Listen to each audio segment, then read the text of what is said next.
I don't know if I've just gotten used to Mexico, if the east half of the country is just much more enjoyable, or if the rainy season has just cleaned up the place. But either way, I can honestly say I actually really like returning to this country again. Since we arrived in Tapachula, Chiapas, just across the Guatemala border, life took a turn for the pleasant, though anything seems pleasant after Highway CA2. We spent our first day back in Mexico sweeping along the fast, smooth toll roads of Chiapas, still surrounded by lush rainforest and a heat made more workable by the constant cloud cover of the season. We made one last pit stop along the ocean shore, cutting through Reserva de la Biosfera and Crucijada as well as an endless stretch of farms and ranches. I opted not to swim in the ocean this time around, as the water was arid with large barrels and riptides. And not least of all because it was brown and gross looking. The Panama coastline may have spoiled me more than I realized. After a leisurely shrimp cocktail lunch on the beach, we returned to the main road and started making our way toward the east coast in hopes of seeing a figurative and literal different side of the country. Next stop, Veracruz. The roads followed the mountains and valleys of Chiapas with large, open turns, twisty enough to be fun and fast enough to be exciting, and the whole state was blooming with life. I didn't expect to be so happy to be in Mexico, but I was quickly reminded of why I had liked the state of Chiapas the first time around too. We skirted through one military checkpoint after the other, some of which searched us until they got bored of all the clothes and camping equipment, and one even x-rayed all of the vehicles looking for who likes to party harder than the rest of them. As checkpoints and traffic droned on and on, we stopped at the side of the road to cool down in the shade and stop for a water break. Another rider on a bright red Ducati Monster was by, and then almost immediately turned tail to come back and talk to us. Well, motorcycles probably outnumber people in these Latin countries. They're usually so small, cheap, and common that they seem to be viewed more as a mode of transportation than an all-consuming lifestyle. Crazy, I know. So it's rare to see bikes as big as ours in Mexico. It seems that all of the riders who do have bigger bikes, however, share the same kind of enthusiasm that other riders have for bikes and each other in the States. He was wearing a Jorge Lorenzo replica helmet and a Valentino Rossi branded balaclava, a combination that probably should never be expected to work in unity, and was immediately disappointed to. Neither of us spoke Spanish beyond the simple phrases we picked up along the way and some of the swear words I learned in high school. He still seemed excited to see other riders though, so he stuck around to admire the FZs and bid us farewell in his best English, "Ride safe." Anyway, after a long ride along what became boring toll roads lined with Pemex refineries and big trucks, we finally made our way to the stretch leading toward Veracruz.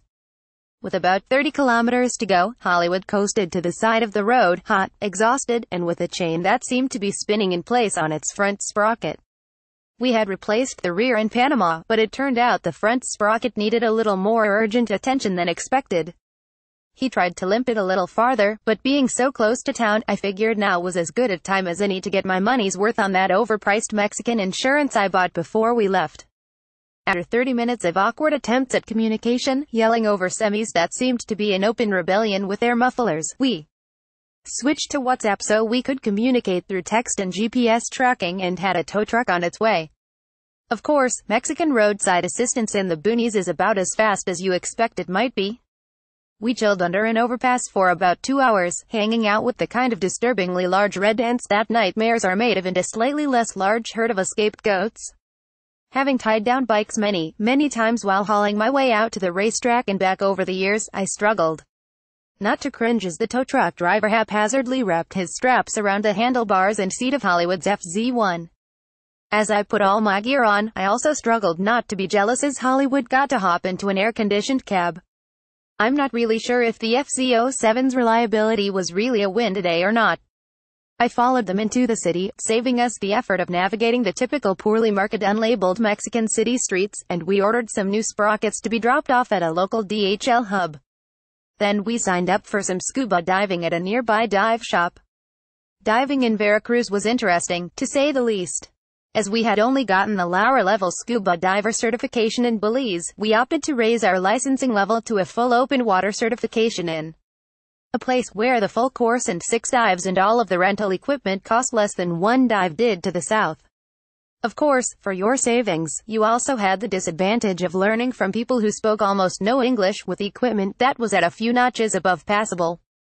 And all of your practice had to be done in a 15-foot deep section of the open ocean instead of a pool. But this is an adventure, damn it. The waters outside Veracruz are full of squid, eels, gigantic lobsters that look strikingly similar to the sci-fi Predator, and, most importantly, shipwrecks. Some were actually United States and Russian Navy ships, interestingly enough.